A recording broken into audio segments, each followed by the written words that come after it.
అని రోమాపత్రిక 14:16 అంటాడు.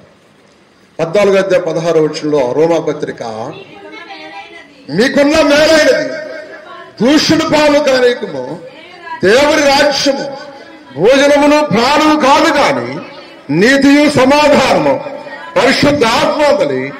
దేవుని స్తోత్రం చెప్పండి. హల్లెలూయా. ఏమంటే మనకు మేలైంది? సబ్జెక్టు బాగుండా ఉన్నావా? ఉద్యోగం సంపాదించుకున్నావా? ఇలువ ఉందా? బజారు పోతే నీకు మంచి పేరుందా? ఏముంది నీకు? ఏముంది మేలైంది? ఏముంది? బంగారమా? ఇల్లా? ఏముంది మేలైనవి? ఇందాక టైలర్ దగ్గరకు పోతే బరిగొడ్లకు దోమతెరలు కొడతారు, చూసావా? మీ ఊళ్ళో బరిగొడ్లకు దోమతెరలు కొడతారా? ఉండయా? సేమ్ ఇట్టు దోమతెర కుట్టించింది ఒక పిల్ల. గౌను కుట్టించింది. దోమతెరలు కుట్టింది. ఏదమ్మా మరేమా ఎవరిది దోమతెరంటే ఊళ్ళో అమ్మాయి అంటది. అంటే పుచ్చుకునేటప్పుడు దోమతెరలు నెట్. ఏం పేరు ఇంగ్లీష్లో? తెలుగులో దోమతెరలు అంటాము, ఇంగ్లీష్లో నెట్. నాకు నెట్ కావాలంట, నాకు నెట్ కావాలంట. నేను ఎందుకు పత్తి కావాలనుకున్నా. నేను నెట్ అంటే దోమతెరలు అంతేనా? ఉల్లి పొరల చుట్టూ వేసుకొని నువ్వు తిరుగుతుంటే జనం ఏమంటారు? నిన్ను ఏమంటారు చెప్పు? సిగ్గులేని దాని అంటారు. ఏమంటారు చెప్పండి? ఏమంటారు? సిగ్గులేని దాని అంటారు. నువ్వు అట్లా అనిపించుకోకూడదు. నువ్వు గుండ మేలేనిది దూషణ పాలు ఇలువ సంపాదించుకో. నువ్వు నడుస్తుంటే, నువ్వు మాట్లాడుతుంటే, నువ్వు చూస్తుంటే ఇలువ ఉండాలి. ఇలువ లేని బతుకులు చేయకూడదు. ఇలువ లేని బతుకులు ఇప్పుడు ఎవరి బిడ్డలు బాగా పూర్తిగా ఇలువ లేకుండా బ్రతుకుతున్నారు. అసలు ఇలువే లేదు. ఇలువ సంపాదించుకోవాలి, మంచి పేరు తెచ్చుకోవాలి. మంచి పేరు. ఎండి బంగారముల కంటే, ఎలగల వస్త్రముల కంటే. ఎక్కడుందా మాట? సామెతలు 22:1.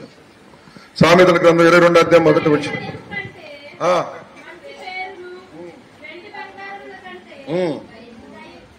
దయయు ఓరదగిన దయ సంపాదించుకుంది ఎవరు? బైబిల్లో దయాప్రాప్తురాల మరియ. దయ పొందుకున్నది ఎవరు? యవనస్తుల్ని వెంబడించకుండా. ఎవరినంట? కొద్దివారినే కానీ గొప్పవారినే కానీ యవనస్తుల్ని వెంబడించున్నదంట. యవనస్తుల్ని వెంబడించు ఇలువ సంపాదించుకుంది. రూతు గ్రంథంలో 3:10 చూడమ్మా. రూతు గ్రంథం 3:10. ఏమి తెలియదు? అతడు నా కుమారి యెహోవా చేత నీవు దీవెన పొందిన దానవు, కొద్దివారినే గాని గొప్పవారినే గాని యవనస్తులను నువ్వు వెంబడించలేదు. యవనస్తులను ఈ పిల్లకి ముగ్గురుంటారు.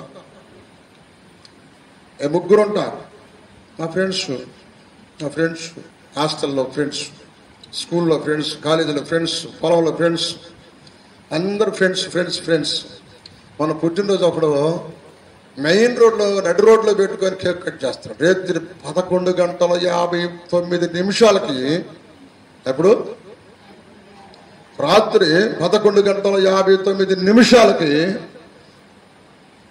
కట్ చేస్తారు. అంతలకి బాంబులు విసురుతున్నారు. నాకు భయం వేసింది ఇంట్లో పడుకుంటే. టకాలు నేను పోయి చూస్తే ఇళ్ళు ఎవరోళ్ళు? ఫ్రెండ్స్. నేను ఫ్రెండ్స్ కేక్ కట్ చేసుకుంటుంటే, ఏంటి నువ్వు ఏ అర్థపుడురా ఎవరు రైట్ అని అంటే, బాబో నువ్వు ఇప్పుడు లేచావుగా అని అది పూర్తిగా మాట్లాడకుండా తిడుతున్నా. పిల్లలు కనుక ఏడిస్తేప్పుడు అంటే దాంట్లో చాలా ఉంటాయి బూతులు కదా, అవునా కదా? నువ్వు నన్ను అంటే ఆ మ్యూజిక్లో ఉంటాయి బూతులు చాలా ఉంటాయి.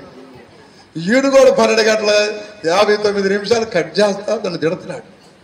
నేనే తిట్టే వాడిని పోయి కొట్టపోతే నన్ను తిడుతున్నాడు. అందరు పడుకోవాలా, నువ్వు వచ్చి ఇప్పుడు మమ్మల్ని కాల్ చేస్తున్నావు. ఎవరు నువ్వు కట్ చేసి, ఎవరు నువ్వు బాంబులు పేల్చేది? ఇంటికాడ కలిసి ఎవరు అని నేను గట్టిగా మాట. ఈడో కదా మా గోడ బేవర్స బ్యాచ్. ఎవరంట? దైవజనుడు పిలిపించుకొని చక్కగా వాళ్ళని పిలిపించుకొని కేక్ కట్ చేసుకొని 2 పాటలు ప్రార్థన చేసుకొని కేక్ కట్ చేసుకొని మంచి పద్ధతి. దీనివంతా అట్లాగనే చేస్తారు.